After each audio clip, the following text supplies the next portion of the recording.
வணக்கம். நான் ஆசிரியர் பி. அம்பிகை பாகன். திறமைந்து புலமைப் பரிசில் பரீட்சைக்கு நீண்ட காலமாக கற்பித்துக் கொண்டிருக்கின்றேன். பரீட்சைத்தாள்கள் தயாரிப்பது, பயிற்சி புத்தகங்கள் தயாரிப்பது போன்ற பணிகளில் 30 வருடங்களுக்கு மேலாக கடுமையாற்றி கொண்டிருக்கிறேன்.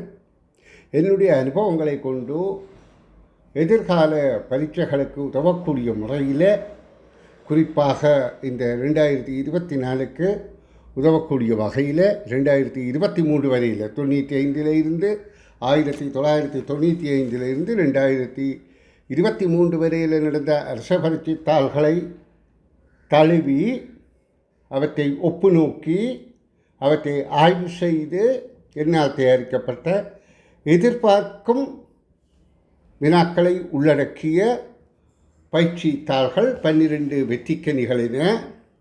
வினாத்தாள் 1 12, வினாத்தாள் 2 12 வெளியிட்டிருக்கின்றேன். அதில் ஒவ்வொரு பயிற்சியையும் ஒவ்வொரு காணொலியாக வெளியிட உத்தேசித்து இது முதலாவது காணொலி பதிவேற்றம் செய்து கொண்டிருக்கின்றேன்.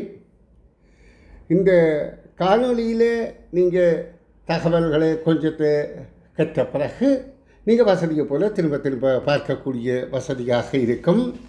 சரி, நான் விடயத்துக்குள்ளே நுழைகின்றேன். இது முதலாவது பரீட்சைத்தாள்.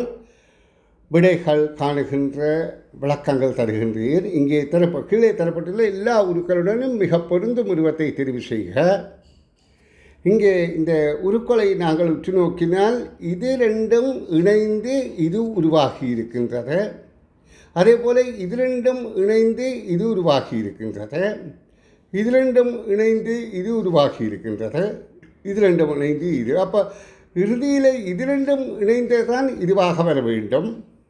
அப்போ நாங்கள் இந்த உருக்களை கீறி பார்த்தாலே இந்த உருவை கீறினால் இப்படியாக வருகின்றது. அம்பக்கோடு போட்டு பிறகு 2வது உருவை கீறினால் இந்த உருவை அதுக்கு மேலே கீறினால் எண்ணி சேர்ந்த ஒன்று இதில் இன்னும் ஒரு கோடு இருக்கின்றது. அப்போ இந்த 3வது விடை தான் பொருத்தமாக இருக்கின்றது.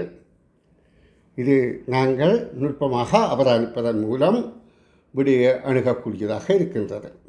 நாங்கள் அடுத்த வினாவுக்கு செல்வோம். நண்பகல் 12 மணியை நெருங்கக்கூடிய கடிகாரங்கள் யாவை? அப்போ 2 கடிகாரங்கள். எது நண்பகல் 12 நெருங்கக்கூடியது என கேட்கப்படுகிறது. நண்பகல் 12 என்றால் மணிக்கம்பி நிமிடக்கம்பி 12 நோக்கி நடு பகுதியை நோக்கி இருக்க வேண்டும். அப்போ இதில் பார்த்தால் இது 12 மணியை தாண்டி 12:05 என்று இருக்கின்றபடியால் இது இன்னும் 12 மணி அடைவதற்கு 11:55 செலவாகும். அப்போ இது சாதகமில்லை. அதாவது இது இனி நண்பகல் 12 மணியை அடைவதற்கு 11:55 தேவை. இப்போ இது ஏழகால். ஏழகால் என்றால் அது இனி ஏழகாலோடு நாங்கள் 12 ஏழகாலை கழித்தால் எவ்வளவு நேரம் என்பதை கண்டுபிடிக்கலாம். 12 இது மணி நிமிட கழித்தல். இப்போ காலில் 1 போனால் 45 முக்கால் மணித்தியாலம். இப்போ 11 7 போனால் 4 மணி 45 நிமிடத்தில் இது 12 அடைந்துவிடும். 11:45 இன்னும் 15 நிமிடங்களில் இது 12 அடைந்துவிடும். இது 12:15 காட்டுகின்றது. அப்போ இதுவும் 11:45 பிறகுதான் 12 அடையும். அப்போ எங்களுக்கு இப்போ தெரிகின்றது, அதாவது 12 அடையக்கூடிய நண்பகல் 12 அடையக்கூடிய கடிகாரங்களாக 2வதும் 3வதும் BC என்பன அடங்குகின்றன. இனி 3வது வினாவை பார்வையிடுவோம். 3வது வினா, அம்மாவின் தம்பியின் மகள் கீதா. அப்போ அம்மாவின் தம்பியின் என்றால் மாமாவின் மகள் கீதா. அப்பாவின் மகன் நான் இல்லை. அப்போ நான் மகள். அப்போ நான் ஒரு பெண். எழுது அம்மாவின் தம்பி என்றால் மாமாவின் மகள் கீதா. இப்போ கேள்வி, கீதாவுக்கு நான் என்ன உறவு முறை? கீதாவுடைய, அதாவது தந்தையின் சகோதரியின் மகள். அப்போ மைத்துனி என்ற உறவு முறை வருகின்றது. இனி அடுத்த வினா, பெரியப்பாவுக்கும் 3 பிள்ளைகள் உள்ளனர், சித்தப்பாவுக்கு 2 பிள்ளைகள் உள்ளனர். பெரியப்பாவுக்கு 3 பிள்ளைகள், சித்தப்பாவுக்கு 2 பிள்ளைகள், எங்கப்பாவுக்கு நான் மட்டும் மகள் ஆவேன். அப்போ பெண், நான் ஒரு பெண் என்பது புலனாகிறது. பெரியப்பாவின் பிள்ளைகள் மூத்த பிள்ளை மாத்திரமே பெண். அப்போ ஒரு பெண் 2 ஆண், ஒரு பெண் 2 ஆண் பெரியப்பாட பிள்ளைகள். சித்தப்பாவின் பிள்ளைகள் இளைய பிள்ளை ஆண் பிள்ளை ஆகும். அப்போ சித்தப்பால ஒரு பெண் ஒரு ஆண், இளைய பிள்ளை ஆண் பிள்ளை ஆகும். இப்போ கேள்வி, எங்களுடைய 3 குடும்பங்களிலும் உள்ள ஆண் பிள்ளைகள் பெண் பிள்ளைகள் எண்ணிக்கை முறையே தருக. முறையே என்றால் முதல்ல ஆண் பிள்ளை கேட்கப்பட்டபடியால் ஆண் பிள்ளையை கொடுக்க வேண்டும், அடுத்ததாக பெண் பிள்ளை என்ற தகவலை கொடுக்க வேண்டும். இங்கே ஆண் பிள்ளைகள் பெரியப்பாவுக்கு 2 ஆண் பிள்ளை, சித்தப்பாவுக்கு 1 ஆண் பிள்ளை, அப்போ 3 ஆண் பிள்ளைகள். பெண் பிள்ளைகள் ஒவ்வொரு பெற்றோருக்கும் ஒவ்வொரு பெண் பிள்ளைகள், அப்போ 3 பெண் பிள்ளைகள். அப்போ 3வது விடை பொருத்தமாக இருக்கின்றது. இனி அடுத்த வினாவை பார்வையிடுவோம். நீளப்பாட்டில் வைக்கப்பட்டுள்ள இக்கழுத்துவாலை இணைக்கப்பட்ட சரியான தோற்றம் யாது? இங்கே நாங்கள் இந்த நீளப்பாட்டில் வைத்திருக்கு, இது இணைத்தால் இது பொருத்தம் என்று பார்ப்பதற்கு ஏதாவது ஒன்று மைய கருத்தாக வைத்து அணுக வேண்டும். அப்போ நாங்கள் இதன் நடு பதக்க பகுதியை கருதுவோமாக இருந்தால், பதக்கத்திலே ஒரு பகுதியில் ஒரு வட்டம் இருக்கின்றது, அடுத்த பகுதிக்கு வட்டம் இல்லை. ஆனால் இங்கே 2 இருக்கின்றது. அப்போ இங்காலேயும் நிச்சயமாக 2 தான் இருக்க வேண்டும் என்று நாங்கள் எதிர்பார்க்க முடியாது. மாலை என்றால் ஒரு சமச்சீர் ஒழுங்கி இருக்கும், இடது வலது பக்கம். ஆனால் மாலையும் இருக்கலாம் தானே. அப்போ நாங்கள் இதில் பார்க்கின்ற போது இதன் மறுபகுதிக்கு வாரத்தில் பார்த்தோமா இருந்தால் இங்கே 3 இருக்கின்றது. அப்போ இதில் 1 இங்கே 2 மேலதிகமாக இருக்கும். இந்த பதக்கத்தை விட 2 மேலதிகமாக இருக்கலாம். அப்போது ஒரு பக்கம் 3 இருக்கின்றது, ஒரு பக்கம் 2 இருக்கின்றது. இதை வைத்து தான் நாங்கள் விரைவாக விடையணுகக்கூடியதாக இருக்கும். அப்போ இந்த பதக்கத்தில் இருந்து இங்கே பார்த்தா 2 இருக்கின்றது, இங்கே 2 இருக்கின்றது, இங்கே 3 இருக்கின்றது. அப்போ ஒன்று தாண்ட இங்கே 2 இருக்கின்றது, இங்கே 3 இருக்குது. அதனால் இங்கே 1 இருக்கணும், இங்கே அந்த பதக்கம் தாண்டி 2 இருக்கணும். அப்போ இது பொருந்தாது. இதில் பார்ப்போமா என்றால் இந்த பக்கம் 2 இருக்கின்றது, அதில் இந்த பக்கம் 3 இருக்கின்றது, அதே மாதிரி தான் இருக்கின்றது, இதே போல இருக்கின்றது. அப்போ இதுக்கும் பொருந்தாது. அப்போ 3வதை பார்ப்போம். இதில் 1 இருக்கின்றது, இங்கே 2 இருக்கின்றது. அப்போ இந்த 3வது விடை பொருத்தமாக இருக்கின்றது. இனி நாங்கள் அடுத்த வினாவுக்கு செல்வோம். தொடராக 6 எண்களின் கூட்டுத்தொகை 75 ஆகும். அவ்வாறு உள்ள எண்கள் எவை? தொடராக 6 எண்களின் கூட்டுத்தொகை 75 என்றால் ஒரு எண்ணை நாங்கள் எக்ஸ் என கருதினால் மற்றது எக்ஸாக 1 இப்படியாக எக்ஸாக 5 வரையில் இருக்கும். ஏன், ஒவ்வொரு எண் கூடிக்கொண்டு இருக்கின்றது. அப்போ 1லிருந்து 5 வரையான தொடர் எண்களின் கூட்டுத்தொகை 15. அது எங்களுக்கு தெரியும். 5வது முக்கோண எண் அது எப்படி காண்றது? 5 6ஆல் பெருக்கினால் 30, 30 அரைவாசி 15, 2ஆல் வகுத்தால் அரைவாசி 15. அப்போ இந்த 15 இந்த 75 கழிப்போமாக இருந்தால் மிகுதி 60. 60 தான் அந்த 6 எண்களுக்கு உரிய எக்ஸ் எண்ணப்படுவது. அப்போ முதலாவது எண் 60 6ஆல் பிரித்தால் 10. அப்போ முதலாவது எண் எக்ஸ் 10, அடுத்தது 11, அடுத்தது 12, இப்படியாக 15 வரையில் இருக்கும். அப்போ 10லிருந்து 15 வரையில் 6 எண்கள் உள்ள விடை 2வது விடை. இது நாங்கள் 7வது வினாவை பார்ப்போம். ஏற்ப எண் சட்டகத்தில் உள்ள எண்களை மாற்றுக. பிரதான திசைகளில் நடுவில் உள்ள அடுத்தடுத்து வரும் 2 எண்களை எதிர் திசைகளில் மாற்றுக. பிரதான திசைகள் இப்படி வரதான் பிரதான திசை. வடக்கு கிழக்கு தெற்கு மேற்கு, வடக்கு கிழக்கு தெற்கு மேற்கு தான் பிரதான திசைகள். இதில் நடுவில் உள்ள அடுத்தடுத்து வரும் 2 எண்களையும் இடம் மாற்றுக. அப்போ இது வடக்கு திசை, இதை இங்கே மாற்ற வேண்டும், இது அங்கே மாற்ற வேண்டும், வடக்கும் தெற்குமாக மாற்றணும். இது மேற்கு, இது கிழக்கு. அப்போ கிழக்கையிலே மேற்கே மாற்ற வேண்டும். மாற்றிட்டு அடுத்து சொல்லப்படுது நடுவடைப்பில் உள்ள எண்களை உபதிசைகளில் எதிராக மாற்றுக. உபதிசை என்றது இதான், இப்படி தான் இருக்கும் உபதிசை, அதிலே எதிராக மாற்றுக. அப்போ இதை இங்கே போடணும், இதை இங்கே போடணும், இதை இங்கே போடணும், இதை இங்கே போடணும். இப்படியாக இந்த சட்டகத்தை மாற்றிட்டு நாங்கள் ஒரு நிறையாகவோ நிரலாகவோ குறுக்காகவோ கூட்டினால் 34 என்பது விடையாக வரும். அப்போ இது ஒரு எண், அதாவது மாயச்சதுரம் என்று சொல்கிறது எண்ணுடைய மேஜிக். இதை நீங்கள் புரிந்து வைத்தால் இலகுவாக இருக்கும்.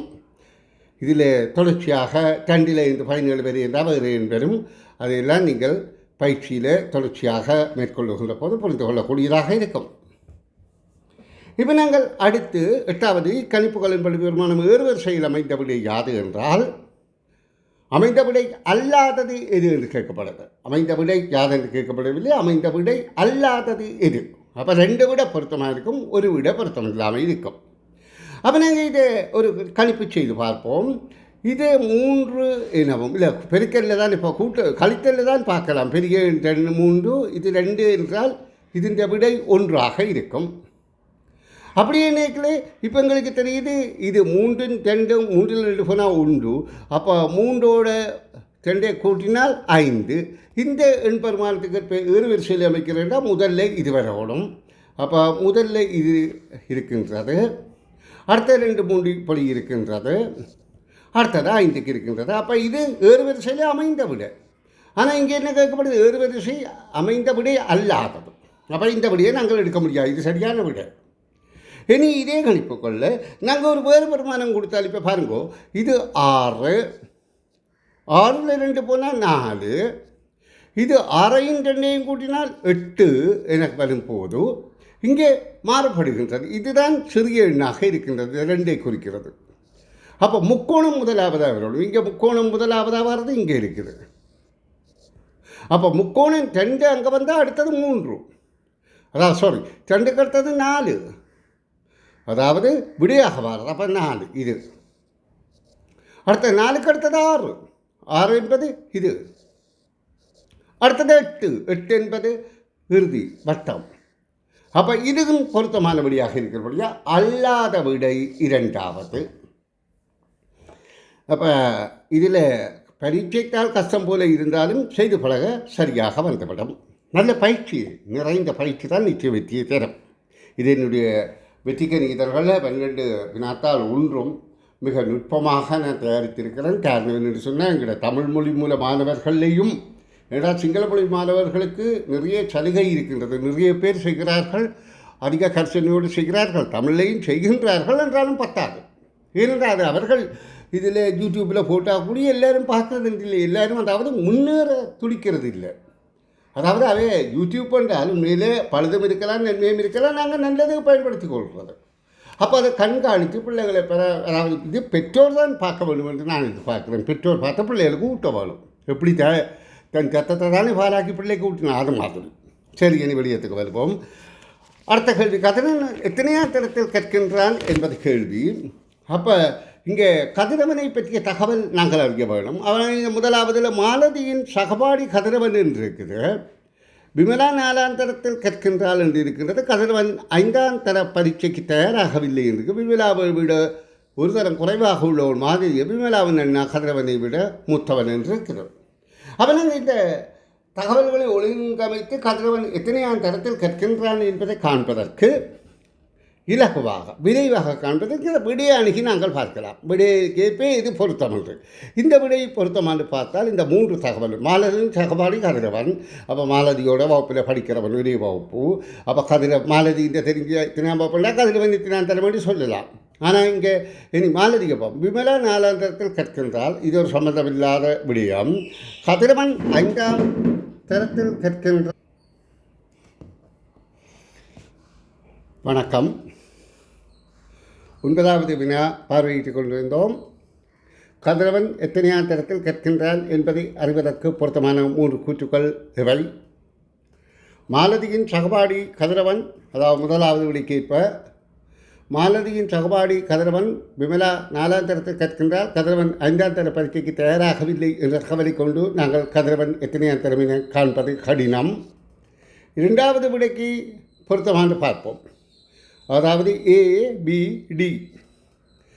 மாலதியின் சகபாடி கதிரவன் விமலா 4ஆம் தரத்தில் படிக்கின்றால் விமலாவை விட ஒரு தரம் குறைவாக உள்ளவள் மாலதி. அப்போ விமலா 4ஆம் தரம் என்ற தகவலை முதலாவதாகவும், விமலாவிட ஒரு தரம் குறைவாக உள்ளவள் மாலதி என்பது அப்போ மாலதி 3ஆம் தரம் என்றது 2வது தகவலாகவும், மாலதியின் சகபாடி கதிரவன் என்பதை மூன்றாவது தகவலாகவும் நாங்கள் எடுப்போமாயிருந்தால் இப்போ கதிரவன் 3ஆம் தரம் என்பது எங்களுக்கு வெளிப்படையாகின்றது. ஆகவே 2வது விடை பொருத்தமாக இருக்கின்றது. நாங்கள் அடுத்த வினாவுக்கு விடை காண முயற்சி செய்வோம். நிழல்களின் காலை பொழுதில் கிழக்கு நோக்கி சென்ற ஹரனின், அதாவது காலை பொழுதில் நிழல் விழுது என்று சொன்னால் நிழல் கிழக்கு திசையில் இருக்கின்ற சூரியன் கிழக்கு திசையில் இருந்தால் தான் நிழல் காலை பொழுதில் கிழக்கு திசையிலான் சூரியன் இருக்கும். அந்த காலை பொழுதில் கிழக்கு நோக்கி சென்ற ஹரன் கிழக்கு நோக்கி போகின்றான். அப்போ நாங்கள் ஹரன் என்பதை போல் நாங்கள் எங்களை சிந்தித்து கொண்டோமா இருந்தால் நாங்கள் தான் ஹரனினை சிந்தித்தால் ஹரனின் வலதுகை பக்கமாக, அப்போ எங்களோட வலதுகை பக்கம் எது என்று பார்த்தா இதான் வலதுகை பக்கம். இந்த வலதுகை பக்கமாக கவின் வந்து கொண்டிருந்தான். கவின் இங்கேருந்து வந்து கொண்டிருக்கிறான். இப்போ வந்து கொண்டிருந்த திசை யாது என்றில்லை, கவின் செல்லும் திசை தான் கேட்கப்படுகின்றது. அப்போ எங்களுக்கு விளங்குகிறது வடக்கு என்பது விடையாகின்றது. இனி அடுத்த கேள்வி. 6 முக்கோண அடுப்புகள் வெவ்வேறு ஒரு இலக்க எண்கள் 6 எழுதப்பட வேண்டும். அவற்றின் எதிரெண்கள் கூட்டுத்தொகை 7 இருத்தல் வேண்டும். எதிரெதிர் முக்கோணிகள் எண்களுக்கு இடையிலான வித்தியாசம் யாது? அப்போ 1 இருந்து 6 வரையிலான எண்கள் இங்கே இருக்கின்றன. அப்போ 1 இருந்து 6 வரையிலான எண்களை எழுதினால் அப்போ நாங்கள் எழுதி பார்ப்போம். 1, 2, 3, 4, 5, 6 எழுதினால் இது எதிரெதிராக இருப்பது ஒரே கூட்டுத்தொகையாக இருக்கணும் என்றால் 2 கூட்டினா 7 இருக்க வேண்டும். எதிரெதிராக இருக்கிறது 7 இருக்கணும். அப்போ இது 2 கூட்டினால் 7, 2 கூட்டினா 7. அப்போ நாங்கள் 2 இதில் போடுவோமா இருந்தால் 2க்கு எதிராக இங்கே தான் 5 போட வேணும். அப்போ 7. இங்கே 3 போடுவோமா இருந்தால் 3க்கு எதிராக 4 இங்கே போடுதல் வேண்டும். இங்கே 5 போடுவோமாக இருந்தால் 5க்கு எதிராக 2 இங்கே போடுதல் வேண்டும். 5 இல்லை மற்ற இலக்கம், அதாவது 2 போட்டோ 3 போட்டோ. அப்போ 4 போடுவோமாக இருந்தால் இங்கே 3 போடுதல் வேண்டும். இப்போ கேள்வி என்ன? அந்த எண்களுக்கு இடையில் உள்ள வித்தியாசம் எவ்வளவு? 6க்கும் 1க்கும் இடையில் வித்தியாசம் 5, 5க்கும் 2க்கும் இடையில் வித்தியாசம் 3, 4க்கும் 3க்கும் இடையில் வித்தியாசம் 1. அப்போ 1, 3, 5 என்ற 3வது விடை பொருத்தமாக இருக்கின்றது. இது நாங்கள் அடுத்த வினாவை பார்வையிடுவோம். இதில் ஒரு 2 வட்டம் இருக்கின்றது. முதல் வட்டத்துக்கு கிடைக்கோடும், அடுத்த வட்டத்துக்கு நிலைக்குத்து கோடும் இருக்கின்றது. அது சமன் 2 சாய் சதுரங்களை தந்திருக்கு. அப்போ 2ம் ஒரே வகை சாய் சதுரமாக இருக்குது. இங்கே உருக்கள் வேறு மாதிரி இருக்கின்றது. அதனால் நாங்கள் இப்போ எது குறியது என்று கருதப்படாவிட்டாலும் பொதுவில் நாங்கள் இது குறியது இது குறியது என்று கருதலாம். அதில் ஒரு வித்தியாசம் இல்லாவிட்டாலும் அப்படி கருதலாம். அல்லது சில மாறுபாட்டு கூடி இருக்கலாம். அதை பற்றி எங்களுக்கு பிரச்சனை இல்லை. இப்போ இதற்கு விடையாக வருவது எது என்று பார்க்கின்ற போது நாங்கள் இங்கே பார்க்க வேண்டும்.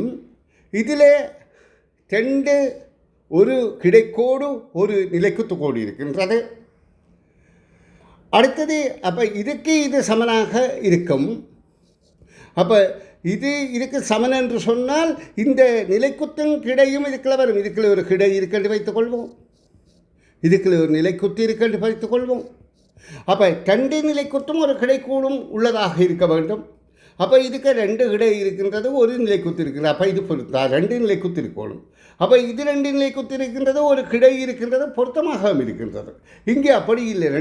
ஒரு கிடை ஒரு நிலைக்குத்து, அது வேறு வித்தியாசம் இருக்குது. அப்போ 2வது விடை தான் பொருத்தமானது. அப்போ நாங்கள் இப்போ இதோடு இதை இங்கே கொண்டு இதில் இந்த முதல் இதுக்குரியது, அதாவது இதில் இதை முதலாவது கொண்டு வந்தால் இது 2ஐயும் அடுத்து கொண்டு வந்தால் பொருத்தமான விடை 2வது என்பது தெளிவாகின்றது. இனி நாங்கள் அடுத்த வினாவை பார்வையிடுவோம். 13வது வினா. 31 நாட்களை கொண்ட ஒரு மாதத்தின் இறுதி நாள் சனிக்கிழமையாகும். அடுத்த மாதத்தின் இறுதி நாளின் சனிக்கிழமையாக இருந்தது. அவ்விரு மாதங்களும் வரை. அப்போ ஒரு மாதத்தின் 31ஆம் திகதி சனிக்கிழமையாக இருந்தால் அடுத்த மாதத்தின் இறுதி நாளும் சனிக்கிழமையாக இருக்கணும் என்றால் அடுத்த மாதத்தின் 1ஆம் திகதி ஞாயிறாக இருக்கும்.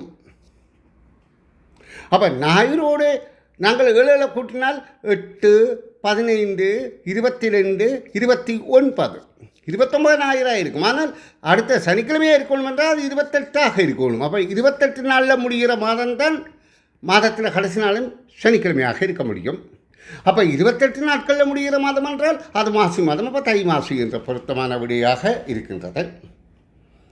இனி நாங்கள் 14வது வினாவுக்கு விடை காண்போம். இவை அனைத்துமே அரச வரிக்கை வினாக்களை ஆதாரமாக கொண்டு என்னுடைய அனுபவ அறிவை வைத்து தயாரிக்கப்பட்ட வினாக்கள். நிச்சயமாக நான் அறுதியிட்டு ஆணித்தரமாக சொல்லுவேன், இதை பெற்றோர் கவனமாக அல்லது ஆசிரியர் கவனமாக பார்த்து பிள்ளைகளுக்கு ஊட்டுவார்களாக இருந்தால் படிப்படியாக ஒரே அடியாக திணிக்க வேண்டாம். இப்போ எந்த அரசு பரீட்சையில் வந்த கேள்வி தான், நாங்கள் ஒன்றும் மேலதிகமாக திணிக்க இல்லை. அரசு பரீட்சையில் வந்த கேள்விகளை கொஞ்சம் மாற்றம் செய்து பார்க்கிறோம். அப்படி அந்த பிள்ளை செய்து பழகின்ற போது இனி எப்படி ஒரு மாற்றத்தோடு வந்தாலும் அதை எதிர்நோக்கக்கூடிய ஆற்றல் இருக்கும் என்றுதான் என்னுடைய கருத்து. அப்போ இதை ஆசிரியரோ பெற்றோரோ கிரகித்து பிள்ளைக்கு ஊட்ட வேண்டும் என நான் மிகவும் எதிர்பார்க்கிறேன். உண்மையிலேயே இது தமிழ் மொழி மூல பிள்ளைகள், எங்கள் தாய்மொழி தமிழ். அப்போ தமிழ் மொழி மூலம் படிக்கின்ற இஸ்லாமிய இந்து பிள்ளைகள், சைவ பிள்ளைகள், கிறிஸ்தவ பிள்ளைகள் இந்த மதமாக இருந்தால் என்ன, அந்த பிள்ளைகள் நிறைந்த பெற வேண்டும் என்ற ஒரு உயரிய நோக்கத்தோடு தான் நான் இந்த சேவையை செய்கிறேன். அப்போ இதை நன்கு பயன்படுத்தி கொள்ளுங்கள். எனது அண்ணா என்னை விட இதில் முறையே என்ற சொல்ல மட்டும் இந்த கேள்வியில் எடுத்து விடுங்கோ, தவறாக இருக்கின்றது. எனது அண்ணா என்னை விட சரியாக 2.5 வருடங்கள் மூத்தவன். தம்பி 2.5 வருடங்கள் 1.5 வருடங்கள் இளையவன். நான் பிறந்தது 2015. அப்போ எனக்கு முந்தி பிறந்தது அண்ணா, பிந்தி பிறந்தது தம்பி.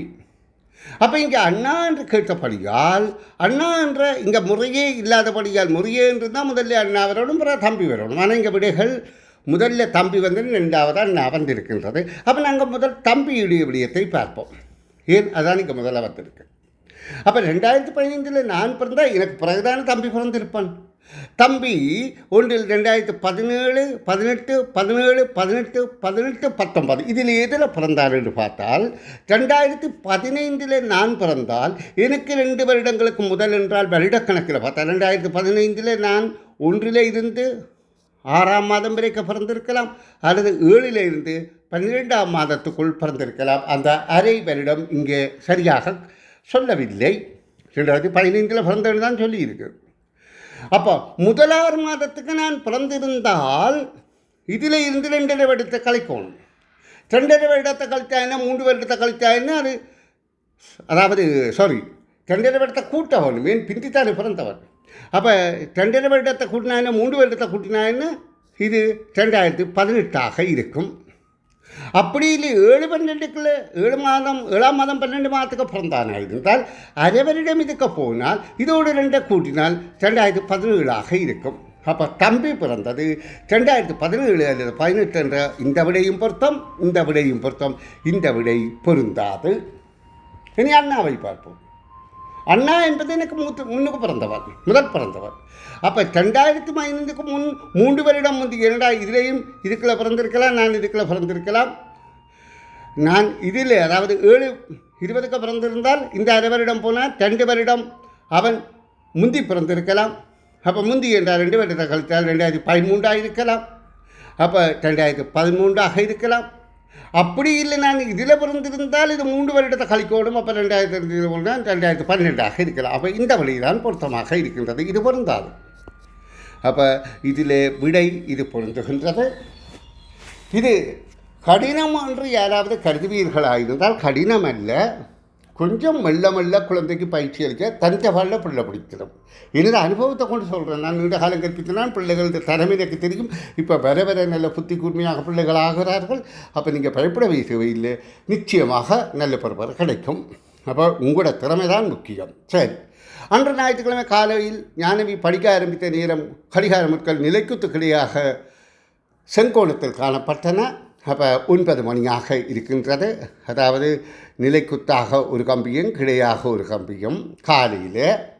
மாலையிலே நிலைக்குத்து கிடையாக இருக்கின்றால் அது 3 மணியாக இருக்கின்றது. இது 9 மணி, அடுத்தது 3 மணி. 9லேருந்து 3 வரைக்கும் வந்தால் 9லேருந்து 12 வரைக்கும் 3 மணித்தேலம், 12லேருந்து 3 6 மணித்தேலம், 6 மணித்தேலம் என்பது கலிக்கான விடையாகும். இனி அடுத்த கேள்வி. ஒரு மைதானத்தில் 7 பேர் வட்டமாக கைகோர்த்து நிற்கின்றார்கள். தொடர்ச்சியாக 4 பேர் உள்நோக்கியும் தொடர்ச்சியாக மூவர் வெளிநோக்கியும் பார்க்கின்றனர். 4 பேர் இந்த 4 பேரும் அந்த வட்டத்துக்குள்ளுக்கு பார்க்கிறார்கள். இங்கே பாருங்க, வட்டத்துக்குள்ளுக்கு பார்க்கிறார்கள். இந்த மூவரும் வட்டத்தை தவிர்த்து வெளியே பார்க்கிறார்கள். அதான் இங்கே கருத்து. வெளியே பார்க்கின்றனர். 7 பேருக்கிடையே கைகோர்ப்புகளின் எண்ணிக்கை யாது? 7 பேரும் வட்டமாக நின்று கைகோர்க்கின்றபடியால் 7 கைகோர்ப்பு இருக்கும். இப்போ நாங்கள் எண்ணி பார்த்தாலே தெரியும். 1 2 3 4 5 6 7 கைகோர்ப்பு இருக்கின்றது. அப்போ 7 விடை. அடுத்த கேள்வி. ஒரு பக்க கைகள் கோத்து நிற்பவர்களின் எண்ணிக்கை யாது? ஒரு பக்க கைகள் என்றால் வலது கை அல்லது இடது கை. இப்போ இவையெல்லாம் இந்த இதில் இருந்து நாங்கள் இங்கே நோக்கி பார்த்தால் இந்த 4 பேரும் இவருக்கு இவர் ஒரு கையாக இருக்க முடியாது. ஏன்? இப்போ பாருங்கோ, இது வெற்ற வலது கை என்றால் இது இடது கை, இதுவோட வலது கை என்றால் இது இடது கை. அப்போ இடமும் பலமும் தான் சேருது. இது இப்போ இடது கை என்றால் இது வலது கை, இடம் பலம் சேருது. இதுக்கும் இது இடமென்றால் அடுத்தது வலது கை. அப்போ இதுக்குள்ள இடம் பலம் இல்லை. இந்த 2 கைகளையும் பார்க்கின்ற போது நாங்கள் எங்களை கையில் பார்க்கலாம். இவவின் வலது கை இது, இவற்ற வலது கை இது. நாங்கள் நின்று பார்த்தா தெரியும்.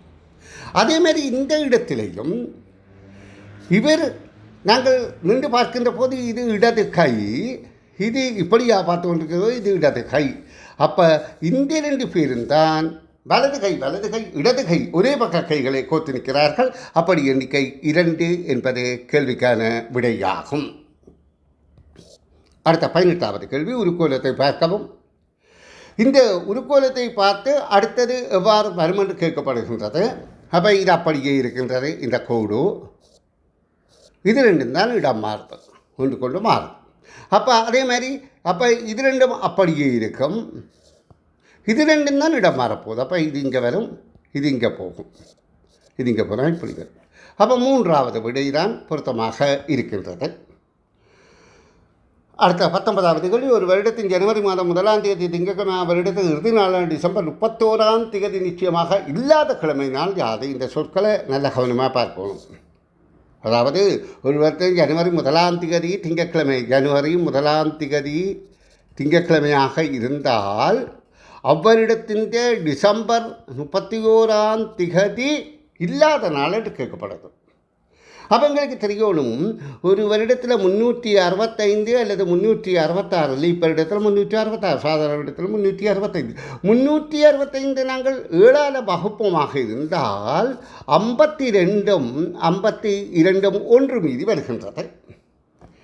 இது 7ஆல் வகுப்பமாக இருந்தால் 52ம் 7ஆல் வகுத்தால் 52ம் 2 மீதியும் வருகின்றது.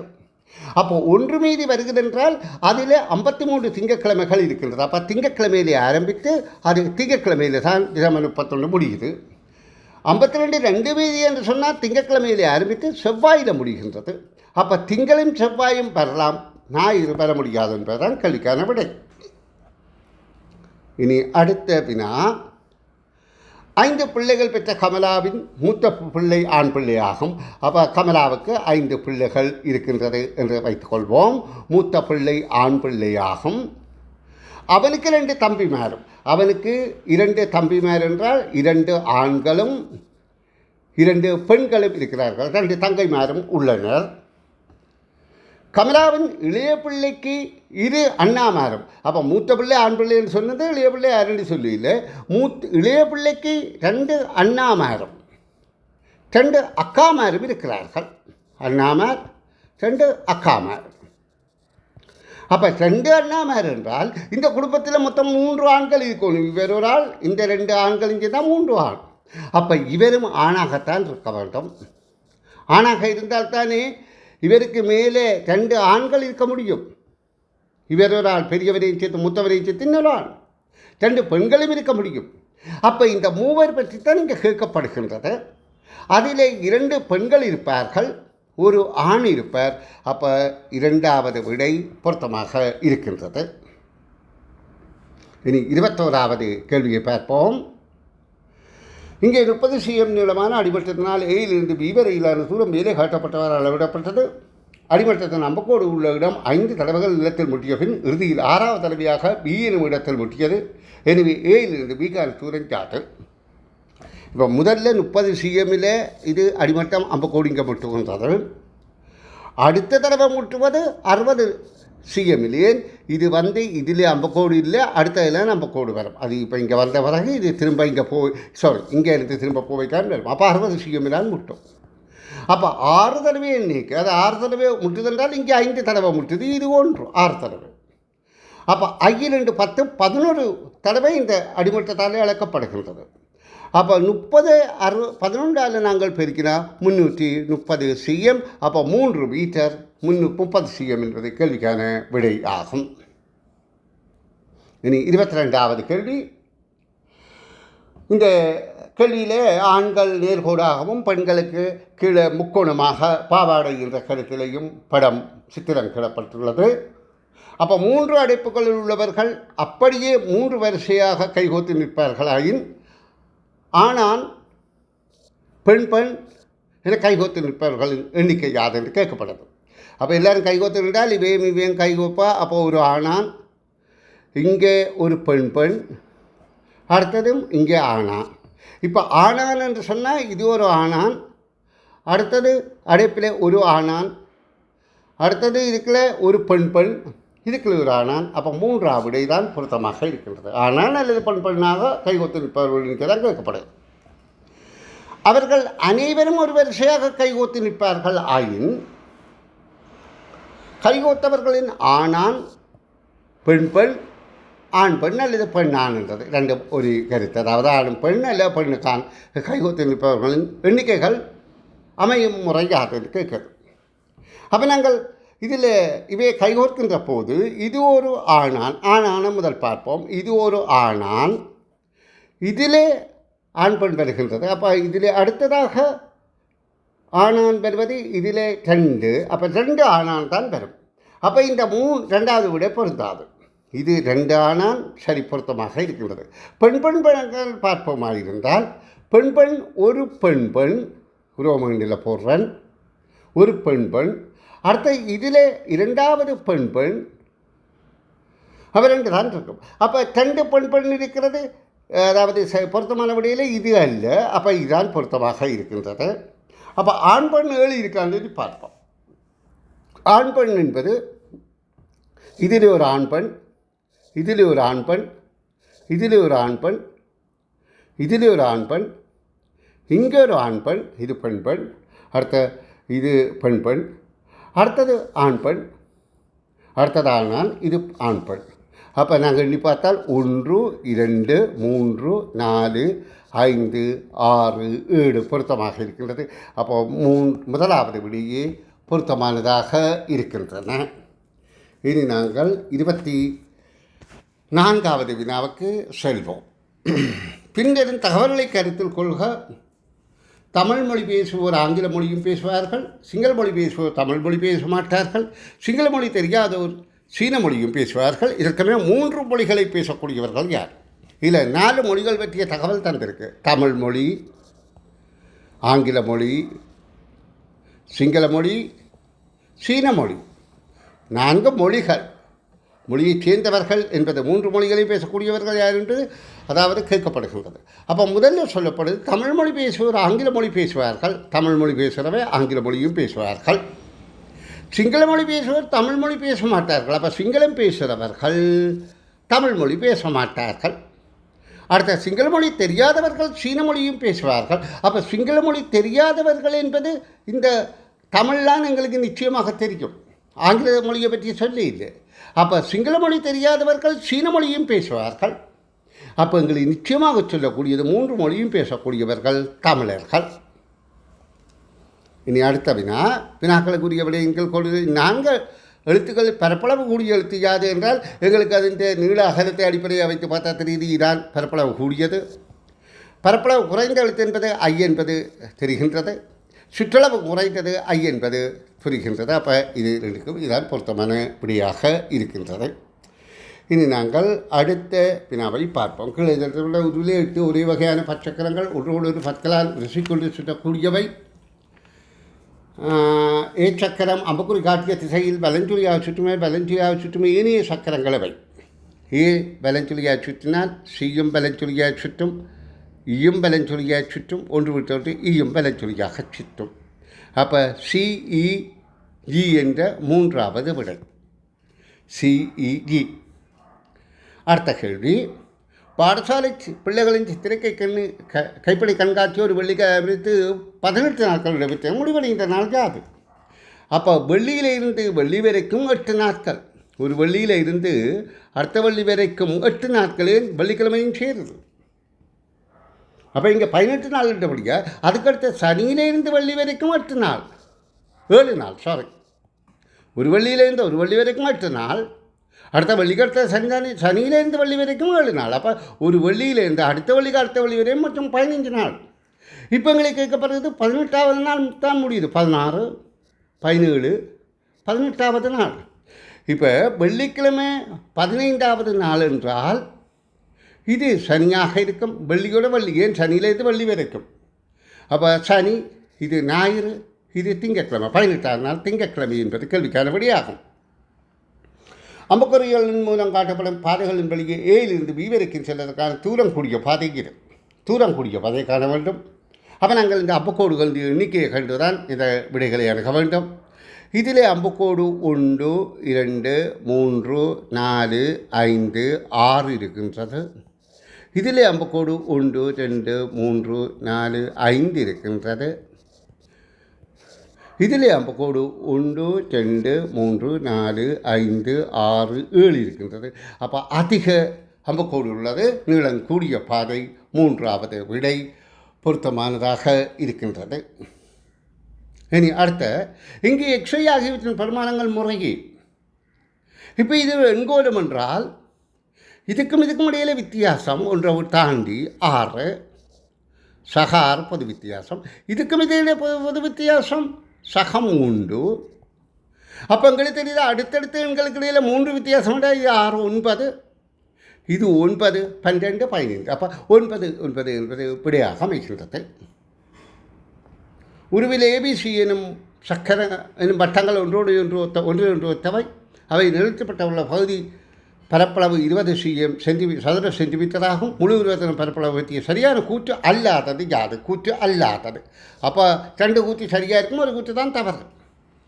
அப்போ இது 20 சதுர சென்டிமீட்டர் என்றால் அது, அதாவது 20 சதுர சென்டிமீட்டர் என்றால் CM என்றால், அப்போ இது ரெண்டும் பூரணமாக இணையவில்லை. 60 சதுர சென்டிமீட்டர் என்பது தான் பொருத்தமில்லாத விட. ஏன் 60 சதுர சென்டிமீட்டர் குறைவேண்டது பொருந்தும். இது 20, இது ரெண்டும் 20 குறைந்தது. ஏன் இங்கே இதுக்குள்ளே 20 இந்த பகுதி போயிட்டது. அதேமாதிரி 40 விட கூட என்பதும் பொருந்தும். ஏன் இது முழுக்க 20, இது ரெண்டிலையும் இணைந்ததை மிச்சம் இருக்குது. அப்போ அதையும் சேர்ந்த வழியாக இந்த விடையும் பொருத்தம். அப்போ விடையாக 2வது விடை தான் வருகின்றது.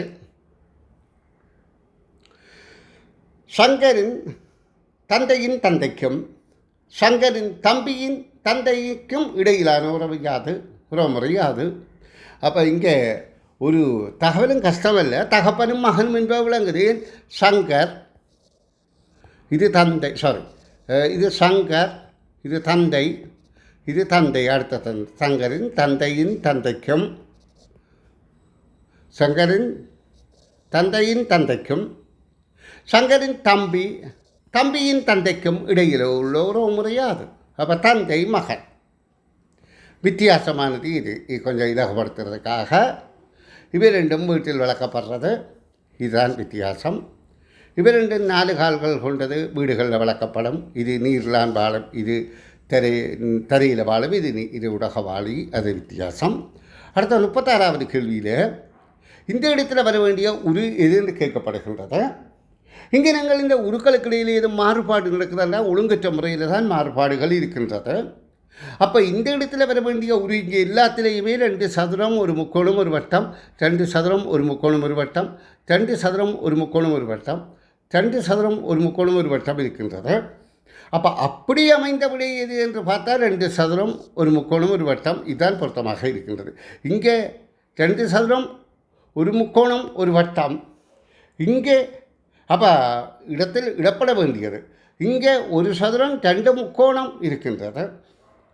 அப்போ இங்கே இதில் எங்களோட மாறுபாடுகளின்படி இடத்தில் இடப்பட வேண்டிய உரு முதலாவது என்பது எங்களுக்கு தெளிவாகின்றது. அதாவது இங்கே சதுரத்தை பாருங்கோ, எதிரெதிர் திசை, இங்கே எதிரெது, இது பக்கம் பக்கம், இது பக்கம் பக்கம். அப்போ இது எதிரெதிராக இருக்கின்றது. ஆகவே முதலாவது விடை பொருத்தமாக இருக்கின்றது. இனி நாங்கள் அடுத்த வினாவுக்கு செல்வோம். 5 கம்பித்துண்டுகள் உள்ளன. அவற்றை ஒன்றோடு தோற்றுவதன் மூலம் பெறக்கூடிய ஒரு அது சமனான கம்பித்துண்டுகள். அப்போ பெறுகின்ற வடிவம் 5 பக்கம் சமனாக இருக்கணும். அந்த ஐங்கோணி 5 பக்கம் சமனாக இருத்தல் வேண்டும். ஆகவே நாங்கள் இதை உன்னிப்பாக கவனிக்கின்ற போது எங்களுக்கு தெரியுது இதில் எது வித்தியாசமாக இருக்கின்றது. இங்கே பாருங்கோ, இதில் இது இந்த 2க்கும் இடைப்பட்டதாக இருக்கின்றது. அப்போ இது பொருந்தாது. மற்ற இதிலே இது 2ம் இப்படியாக இருந்து இப்படியாக இருந்து, இது 2ம் இப்படியாக இருந்து இப்படியாக இருப்பது பொருந்தக்கூடியதாக இருக்கின்றது. ஆனால் இதிலே பொருந்த நியாயமில்லை. அப்போ நாங்கள் கேள்விகளுக்கு வெளியணுகிற போது மிக நுட்பமாக அணுதல்வோம். அடுத்தது 38வது உருவல் காட்டுவது நூல்களின் சந்திப்பாக கம்பியை வளைத்து பெறப்பட்டது. இது 2ம் இங்கே பாகங்களை நாங்கள் கண்ணால் பார்க்குறோம். அப்போ ஒன்று சின்னதாக இருக்கும், ஒன்று பெருசாக இருக்குது. அப்போ வளைத்து ஒட்டுகின்ற போது சிறியது ஒரு பக்கம், பெரியது ஒரு பக்கமாக இருத்தல் வேண்டும். அப்போ நடுவில் வாரது ஒரு துண்டு ஒரு அளவாக இருத்தல் வேண்டும். அப்போ இதில் பொருத்தமானதாக முதலாவது விடை பொருந்துகின்றது. ஏபிக்கு பொருத்தமான விடையை தெரிவு செய்க. இப்போ இந்த எண்ணெய் 2 கூட்டினா 10, இந்த 2 எண்ணெயும் கூட்டினால் 11 வரணும் என்று 9 வரணும்டா, இது 7 இருக்கணும். 2 கூட்டினா 8, சரி. இது 2 கூட்டினா இங்கே 9 வரணும். அப்போ 7 9 9 ஏக்கு நாங்கள் 9 போட்டு பிக்கு 7 வாரது. ஏபி என்பதற்கு 9 7 என்று இந்த 2வது விடை இது பொருத்தம் இல்லை. ஏக்கு 7 இல்லை, ஏக்கு 9. இனி 40வது விடையை பார்ப்போம், வினாவை பார்ப்போம். அட்டக்கிளையத்தை மடித்து உருவாக்கிய உரு எது என்று கேட்கப்படுகின்றது. இது ஒரு கூம்பு ஆக்கப்படுகின்றது. இது ஒரு அரை வட்டத்தை மடித்து கூம்பு பகுதியாகவும் கூம்பினதாகவும் இந்த பெரிய வட்டத்தை அடிப்பாகமாகவும் அமைக்கின்ற போது அடிப்பாகம் இது எல்லாம் பொருத்தமாகத்தான் இருக்கின்றது. அதில் வட்டங்கள் எண்ணிக்கை வித்தியாசம் பண்ணலாம், அது வேறு விஷயம். ஆனால் மேல்பாகம் கூம்பு ஆகின்ற போது இதுதான் பொருத்தமாக இருக்கின்றது. மேலிருந்து கீழே கூம்பிக்கொண்டு விரிந்து கொண்டு வருகிறது, கீழிருந்து மேலாக கூம்பிக்கொண்டு போகிறது. ஆகவே 2வது விடையே பொருத்தமானது. நன்று. அடுத்த வெற்றிக்கனி இதழ் வினாத்தாள் 2 பகுதியில் சந்திப்போம். இவ்வகையில் மொத்தம் 24 காணொளிகள் அரச பரீட்சைக்கு முன்பாக நான் பதிவேற்றம் செய்வேன். இது உங்களுக்கு நேரமுள்ள வேளையில் பார்த்து பயனடைந்து நல்ல பெறுபேறு பெற வேண்டும் என ஆசை கூறி தற்காலிகமாக விடைபெறுகின்றேன். நன்றி.